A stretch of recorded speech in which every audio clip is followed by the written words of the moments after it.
الحمد للہ رب العالمین والعاقبۃ للمتقین والصلاۃ والسلام علی رسول النبی الکریم اما بعد فاعوذ باللہ من الشیطان الرجیم بسم اللہ الرحمن الرحیم اذا جاء نصر اللہ والفتح ورأیت الناس يدخلون فی دین اللہ افواجا فسبح بحمد ربک واستغفرہ انہ کان توابا صدق اللہ العظیم. اللهم ربی اشرح لی صدری ویسر لی امری واحلل عقدۃ من لسانی یفقهوا قولی ربی زدنی علما ربی زدنی علما ربی زدنی علما.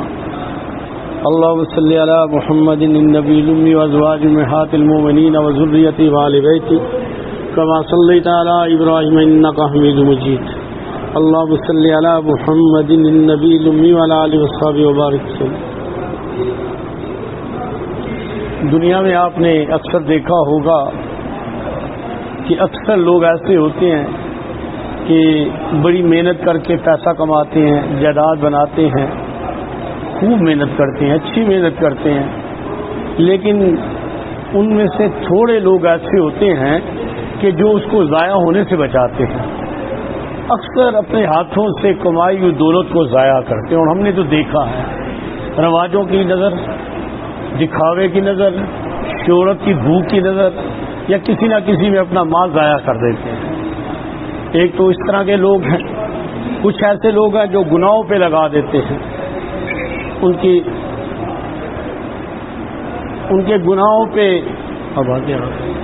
گناہوں پہ لگ جاتا ہے اور ان کا پیسہ ضائع ہو جاتا ہے.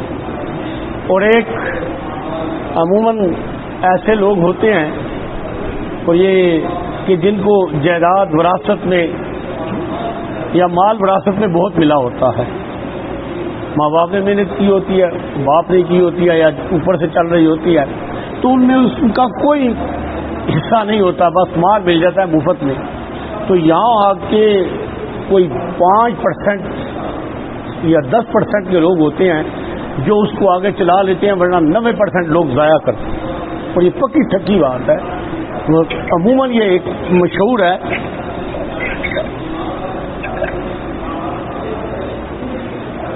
کہ وراثت کا مال عموماً ضائع ہوتا ہے. بہت میں نے اپنی آنکھوں سے دیکھا ہے. انہوں نے محنت ہی کی ہوتی ہے، مفت میں ملا ہوتا ہے. جب مفت میں ملتا ہے تو تباہی پھیرتے ہیں، اور اکثر ایسا ہوتا ہے. کیوں وجہ ہے کہ ان کی محنت نہیں ہے، اس میں انہوں نے محنت نہیں کی ہوتی، لٹا دیتے ہیں، ضائع کر دیتے ہیں. اب ہم اللہ کے نبی صلی اللہ علیہ وسلم کی اولاد ہیں، نبی صلی اللہ علیہ وسلم کی امت میں ہیں، تو کچھ چیزیں ہمیں وراثت میں ملی ہیں. دین ہمیں وراثت میں ملا ہے، قرآن ہمیں وراثت میں ملا ہے، رمضان وراثت میں ملا ہے، حج وراثت میں ملا ہے، زکوٰۃ صدقات وراثت میں ملے ہیں. نیکی کے کام کرنا، برائی سے روکنا، لوگوں کے ساتھ خیر خواہی کرنا، یہ وراثت میں ملا ہے، اس سے ہمیں اجر ملتا ہے. ایک کافر کتنا بھی کر لے دنیا کا، اس کو دنیا کا اجر ضرور اللہ دے گا، لیکن آخرت کا نہیں دے گا. اللہ کا وعدہ ہے. لیکن مسلمان کو دونوں نفع ملتے ہیں، دنیا کا بھی نفع ملتا ہے، آخرت کا بھی نفع ملتا ہے. اب اس کی اوقات سے زیادہ سے ملتا ہے. یہ ایک کرتا ہے 1000 گنا ملتا ہے، اور پھر یہ کیا کرتا ہے؟ وہی کچھ کرتا ہے جو وراثت والے لوگ اپنے آباء و اجداد کے مال کے ساتھ کرتے ہیں کہ ضائع کرتے ہیں. ایک بات. دوسری بات، حج کے موقع پہ نا قرآن مجید کی جو آیات چلتی ہیں نا، تو اس میں ایک آیت میں آتا ہے کہ حج کی کتنی فضیلت ہے. زندگی میں ایک دفعہ فرض ہے، اور اتنی فضیلت ہے، اور اس کے اتنا اجر ہے کہ جو عرفات کے میدان میں سورج غروب ہو گیا تو ایسا ہے جیسے آج اس کی ماں نے اسے جنا، سوائے اس کے کہ جس کے لین دین وہ ختم نہیں ہوں گے، وہ شہید کے بھی ختم نہیں ہوں گے. شہید کے پہلے قطرے سے ہی اس کے سب کچھ معاف ہو جاتا ہے. لیکن میدان محشر میں وہ بھی روک لیا جائے گا. پہلے میاں دنیا کا حساب دو، جو لوگوں کا مال کھایا ہے، جائیدادوں میں، حصے میں، فراڈ میں، وہ جواب دو. نہیں جائے گا. فقہا نے لکھا جب اللہ اپنی طرف سے دے یا وہ معاف کریں، وہ بھی جنت میں نہیں جائے گا. اللہ کے اصول کے خلاف ہے، وہ جنت میں نہیں جائے گا. تو ایسے ہی یہ حج میں سارا کچھ معاف ہو جاتا ہے سوائے لین دین کا. اور ہمارے ہاں لین دین کو لوگ دین سمجھتے ہی نہیں نا. ہر چیز میں لوگ اپنا ہی حق سمجھتے ہیں. ہر بندہ کہتا ہے جب جو مجھے مل جائے، جو ہو جائے جیسا بس میرا حق ہے. اس وجہ سے زیادہ تباہی پھری. تو اتنی بڑی عبادت، اتنا بڑا اجر، اور اللہ وہاں کیا فرماتے ہیں کہ لڑائی جھگڑا نہ کرنا. آپ نے دیکھا کبھی یہ خیال آتا ہے کہ اتنی بڑی عبادت، اتنا بڑا اللہ کا احسان، اتنی بڑی اللہ کی نعمت، اور اللہ پاک فرما رہے ہیں کہ لڑائی جھگڑا نہیں کرنا، تو یہ کیا ہے؟ پھر مجھے اپنی زندگی میں خاصا تجربہ ہوا، اور میں ہر سال اعتکاف میں یہ بات ہر سال ہی کہتا ہوں. کیوں کہتا ہوں کہ ہم نے اپنی زندگیوں میں یہ دیکھا ہے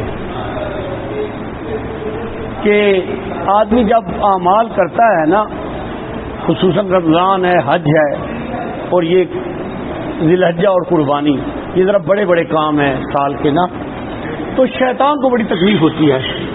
رمضان میں شیطان ویسے بندہ ہوا ہوتا ہے، کچھ کر نہیں سکتا، تو وہ آدمی اتنی محنت کرتا ہے، تو جب آدمی اتنی محنت خزانے جمع کر لیتا ہے تو اب شیطان اسے لوٹنے کے لیے آ جاتا ہے. اس کے کان کو استعمال کرتا ہے، اس کی آنکھ کو استعمال کرتا ہے، اس کے نفس کو استعمال کرتا ہے، اس کی زبان کو استعمال کرتا ہے، اس کے ہاتھ کو استعمال کرتا ہے، اس کی خواہشات کو استعمال کرتا ہے، اور وہ جو خزانے جمع کیے تھے انسان اپنے ہاتھوں سے ضائع کر دیتا ہے.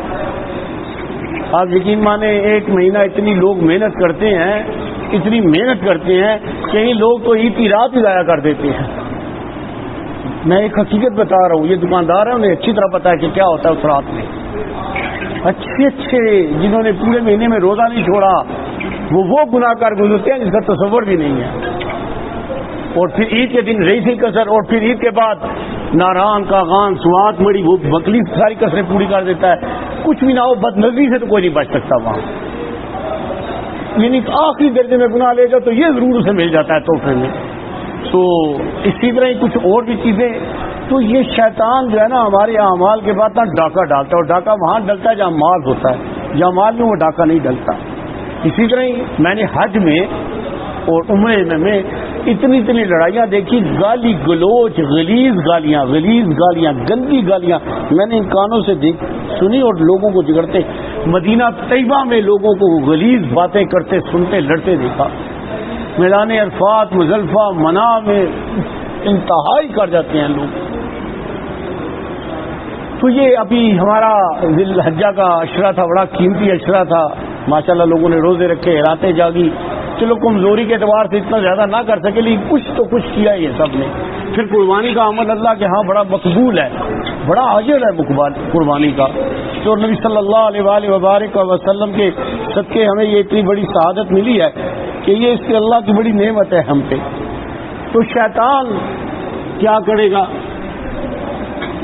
یہ عید کے بعد، چھوٹی عید اور بڑی عید کے بعد میں نے تجربہ ہوا ہے، گھروں میں لڑائیاں ہوتی ہیں.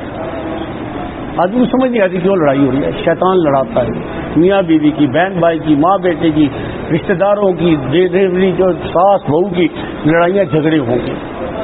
یہ شیطان ایک پلان کرتا ہے، جیسے یہودی نہیں پلان کرتے، شیطان یہودیوں کا باپ ہے. یہ بھی پلان کرتا ہے کہ اب ان کو لڑائی کرنی ہے تو بندہ زبان دراز ہوگا، ہاتھ کا استعمال کرے گا، کچھ نہ کرے گا، سینے میں بغض تو آ ہی جائے گا نا، کینہ بھی پیدا ہوگا. پھر اس کو مصروف کر دے گا دماغ میں، اس کو نقصان کیسے ہو، اس کو میں کیسے کروں، بچھاڑوں کیسے. تو شیطان اس کو نمازوں میں بھی نا، میں نے اس کے ساتھ کیا کرنا ہے، اس کی نمازوں کو بھی اغوا کر کے لے جائے گا. تو بھئی میں اس لیے یہ عرض کر رہا تھا، یہ عرض اس لیے آج اس اعتبار سے کہ الحمدللہ اللہ کا احسان ہوا ہے ہم پہ، بڑا احسان ہوا ہے. نبی صلی اللہ علیہ وسلم کے صدقے اتنا کچھ ملا ہے، لیکن اس کا یہ نہیں ہو کہ وراثت کے مال کی طرح لٹا دیا جائے، ضائع کر دیا جائے. اس کی حفاظت کرنی ہے. یہ اعمال اپنے ساتھ میدان محشر میں لے کے جانے ہیں. ان کی قیمت وہاں لگے گی، ان کو وہاں تولا جائے گا، یہاں نہیں تولا جائے گا. کیا فائدہ ایک آدمی نے یہاں اتنا کچھ کر لیا اور میدان محشر میں اس کے پاس کچھ بھی نہیں. ہاں یہ ہے کہ لوگ کھڑے ہو گئے، اس نے گالی دی تھی، اس نے مارا تھا، اس نے زیادتی کی تھی، اس نے جائیداد پہ، بہن کہتی ہے میرا بھائی کھا گیا تھا، بھائی کہتا ہے اس نے میرا حصہ کھا لیا تھا، وہ رشتہ داروں کو، اور اس کے بعد کسی کو گالیاں دی، کسی کو غیبت. وہ آ جائیں گے، اول تو اعمال بانٹ دیے جائیں گے، جہاں اعمال بھی ختم ہو جائیں گے، پھر ان کے گناہ اس پہ ڈالے جائیں گے. ساری زندگی نمازیں پڑھتا رہا، تہجد کرتا رہا، ذکر تبلیغ کرتا رہا، اعمال کرتا رہا، اور وہاں لوگوں کی گناہ، غلیظ گناہ اٹھا کے جہنم میں چلا جائے گا. جو اس نے سوچے بھی نہیں، کیے بھی نہیں، وہ بھی اس کے گلے لگ جائیں گے اور لے کے چلا جائے گا. تو یہ کون سا کاروبار ہے؟ تو یہ کون سا کاروبار ہوا؟ یہ نفع ہوا کہ نہ ہوا؟ اللہ ولی الذین آمنوا یخرج من الظلمات الی النور، اللہ تو دوست ہے مومنوں کا، انہیں اندھیروں سے روشنیوں کی طرف لے کے آتا ہے، ظلمات سے ہدایت کی طرف لے کے آتا ہے۔ والذین کفروا اولیاء الطاغوت یخرجون من النور الی الظلمات، اور کافر جو ہوتے ہیں نا شیاطین، وہ لوگوں کو روشنیوں سے اندھیرے، ہدایت سے ظلمات اور گمراہی کی طرف لے کے جاتے ہیں، وہ اپنی کوشش کرتے ہیں۔ شیطان نے کیا کہا تھا؟ اے اللہ ان کے دائیں، ان کے بائیں، ان کے آگے، ان کے پیچھے میں آؤں گا۔ تو علماء نے وہاں بڑی پیاری بات لکھی ہے، انہوں نے فرمایا 4 سمت کہی ہیں اس نے، دائیں بائیں آگے پیچھے، نہ اوپر کہا نہ نیچے کہا۔ فرماتے ہیں جو شخص اپنی نگاہ نیچے رکھتا ہے اس کی نظر شیطان کے بد نظری اور شیطان کے اس سے بچ جائے گی، کہ شیطان کے خطرناک تیروں میں سے ایک تیر انسانی آنکھ ہے، یہ جب دیکھتا ہے تو دل پہ عکس آ جاتا ہے، فوٹو بن جاتی ہے، بت بن جاتا ہے۔ تو اس طرح میرے بھائیوں یہ جو بات ہے نا کہ اب یہ اللہ نے جو ہمیں نعمت دی، اللہ نے یہ جو ہمیں اجر دیا، اب اس کو سنبھال کے اس کی قدر کرنی ہے، اس کو سنبھال کے اپنے ساتھ لے کے جانا ہے۔ دیکھیں ہر بندہ پیسہ تجوری میں رکھتا ہے، جیولری تجوری میں رکھتا ہے، کوئی ایسے رکھتا ہے، ایسے درازوں میں بھی نہیں رکھتے، پتہ ہے قیمتی ہے، چوری ہو جائے گا، اور دن میں چابی بھی چھپا کے رکھتے ہیں، اور ہر کچھ دنوں بعد دیکھتے ہیں ہے کوئی کمی تو نہیں ہے، ویسے بس پھنسے آ جاتے ہیں، اور آدمی کتنی اس کی حفاظت کرتا ہے، ارے یہ تو ہمیں ان میں سے کوئی چیز میرے آپ کے ساتھ جائے گی نہیں، آدمی مرے گا، اس کا سونا، اس کے کپڑے، اس کے سب کچھ یہیں رہ جائے گا، جائیداد بھی رہ جائے گی، کوئی بھی جائے گا نہیں، جو نہیں جائے گا اس کی اتنی حفاظت ہے، اور جو جائے گا اس کی حفاظت ہی کوئی نہیں۔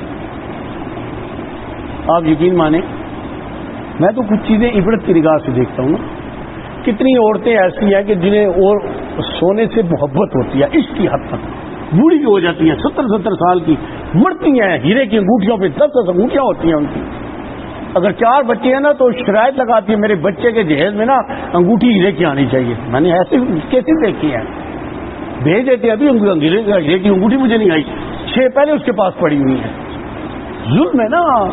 اور حال یہ ہے کہ پتہ نہیں کتنا سونا ہے، اور وہ اس میں سے کوئی اس نے نہیں لے کے جانا۔ اور آپ یقین مانیں، آپ اگر لوگوں سے پوچھیں جنہوں نے یہ منظر دیکھے ہیں، اب جناب بڑھیا مر گئی تو اسے لٹایا گیا اس پہ غسل دینے کے لیے، اب بھی غسل بھی نہیں دیا، بیٹیوں اور بہو کے جھگڑے ہو جاتے ہیں، آپس میں تھپڑ اور گریبان کھینچے جاتے ہیں، یہ ہار میں نے لینا ہے، انگوٹھی میں نے لینی ہے، یہ میں نے لینا ہے، اور بعد لوگ رو رہے ہوتے ہیں، اندر تماشا مچا ہوا ہوتا ہے۔ یہ ہے وہ جس کو جمع کر کے سنبھال کے آج اتنی ذلت ہے کہ پیچھے محبت کی بجائے نفرت چھوڑ کے گئے۔ اور میں نے خود اپنی کانوں سے اور سنا، اور کتنے کہ کسی جگہ باپ نے کوئی جائیداد کی تقسیم یا ماں نے کوئی اعتدال نہ رکھا تو بدوائیں دی، اللہ کرے اس کی قبر میں اس کو عذاب ہو، اس نے ہمارے ساتھ ظلم کیا باپ نے، ماں نے۔ میں نے خود دیکھی ایسے، بھائی کو زیادہ دے دیا، بعض لوگ بچیوں کو زیادہ تھا، بچوں کو ہوتا ہے بعض ان کی زیادہ ایکسٹرا آرڈنری کر دیتے ہیں۔ تو آپ یقین مانیں کہ ہم نے یہ میں کیوں سنا رہا ہوں کہ ہم نے یہ دیکھے ہیں، اور اس کے لیے ہم مرو مٹ رہے ہیں، ساری تو وہ 2 اس پہ جمع ہو جائے۔ کوئی مجھے بتائے کہ کسی کی گھر میں قبر بنتی ہے جتنا مرضی عالیشان باغ؟ یہ عورتیں زوم میں اپنا بند کریں، مائک آوازیں آ رہی ہیں، تو کسی نے دیکھا ہے کبھی کسی کے گھر میں اس کی قبر بنی ہو؟ کسی کو عورت کو جو ہے اس کے کفن میں اس کا سونا ڈال کے بھیجا گیا ہو، رجسٹریاں بھی ساتھ گئی ہو؟ کبھی ہوا ہے کیسا؟ لیکن اس کے لیے اتنی محنت جو چھوٹنا ہے اور پکا چھوٹنا ہے، بہت کم خوش نصیب ہیں کہ جن کے جانے کے بعد ان کی جائیدادوں پہ جھگڑے نہیں ہوتے۔ 1, 2, 3% سے زیادہ یہ بات نہیں ہے، فتنے ہوتے ہیں، لڑائیاں ہوتی ہیں، بول چال بند ہو جاتی ہے، اور جو لے کے جانے والے اعمال ہیں، افلا یعلم اذا بصر ما فی القبور وحصل ما فی الصدور، ظاہر ہو جائے گا جو آپ کے پاس ہے اور جو آپ کے سینوں میں ہے۔ وہ ہم کیا لے کے جا رہے ہیں؟ ہم تو یہاں ضائع کر کے جا رہے ہیں، آگ لگا دیتے ہیں، اپنے ہاتھوں سے آگ لگاتے ہیں، اپنے ہی ہاتھوں سے آگ لگا کے سب کچھ تباہ کر جاتے ہیں، لے کے بھی نہیں جا رہے. اور محنت تو میری گزارش ہے کہ سمجھدار عقل مند خوش نصیب شخص وہ ہے کہ جو اعمال کرنے کے بعد اعمال کو اپنے سینے میں اتارے اور اس کی حفاظت کرے اور قبر میں اور حشر میں اپنے ساتھ لے کے جائے. اپنے ساتھ بڑی خوبصورت قبر بنانے سے آدمی کی نجات نہیں ہو جاتی، ٹائلیں لگا دینے سے، ماربل لگانے سے نہیں ہوتی. ارے نجات ہوتی ہے جو عمل لے گیا اور باقی جو پیچھے اس کے صدقہ جاریہ بن جائے اس سے ہوتی ہے. آتا ہے کہ بعض لوگ جب دنیا سے چلے جاتے ہیں تو ان کے درجات بلند ہوتے جاتے ہیں، تو وہ پوچھتے ہیں بارے الہ یہ ہمارے درجات اتنے روز کیوں بلند ہو رہے ہیں؟ کہا جائے گا جو اولاد چھوڑ کے آئے اس کے اعمال کی وجہ سے.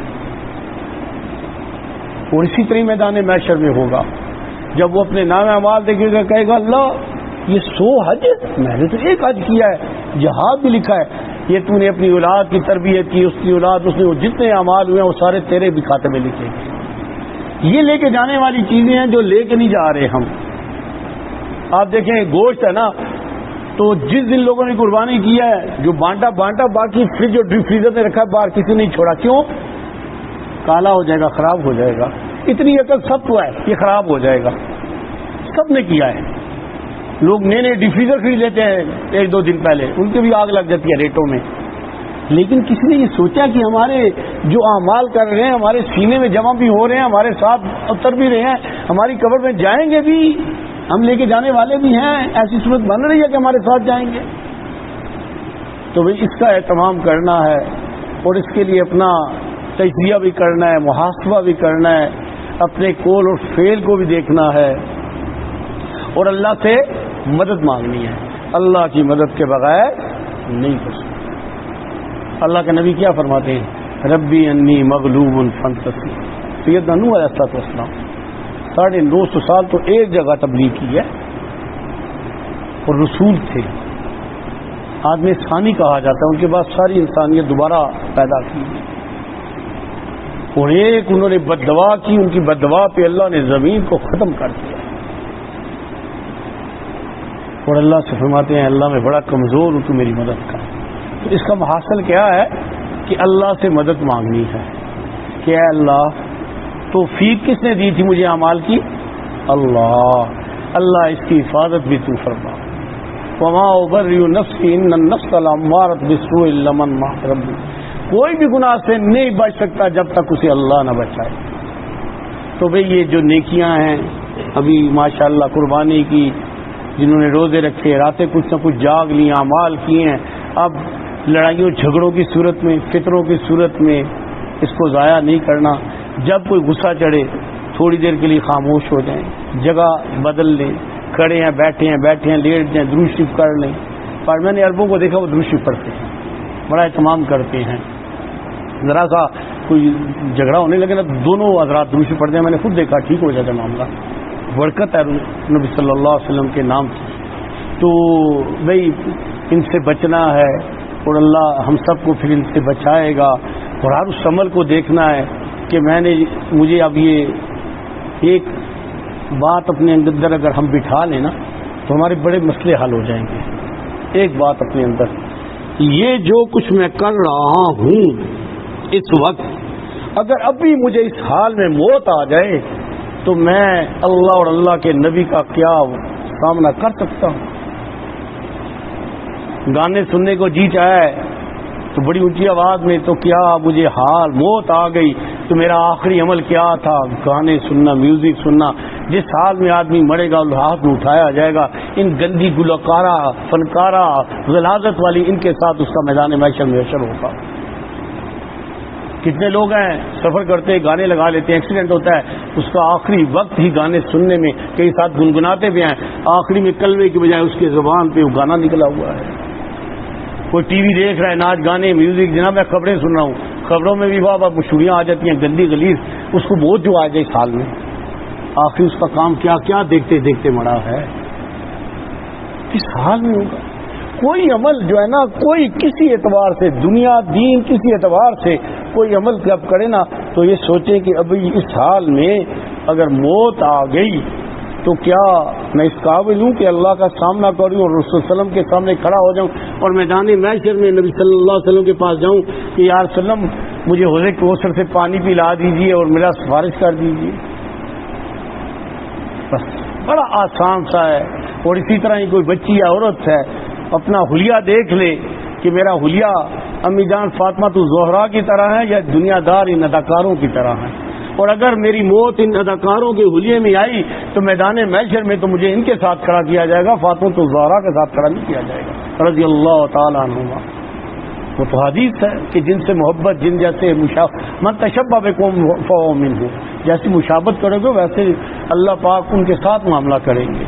تو بھئی گزارش دوبارہ عرض کرتا ہوں کہ نیکی کر لینا آسان ہے, اس کے بعد اس نیکی کو سنبھال کے اپنے ساتھ میدان محشر تک لے جانا اصل چیز ہے. اللہ اس کی ہمیں توفیق دے. اللہ سے استقامت کی دعا مانگیں, استقامت کی دعا مانگیں اور کوشش یہ کریں کہ جو اعمال شروع کیے ہیں وہ اعمال باقاعدہ رہیں اور جو گناہ چھوڑے ہیں وہ چھوٹے رہیں.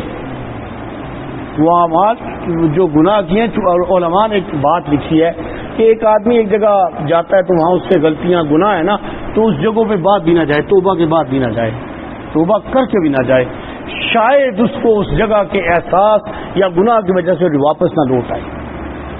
تو فرماتے ہیں کہ اکثر ایسا ہوتا ہے.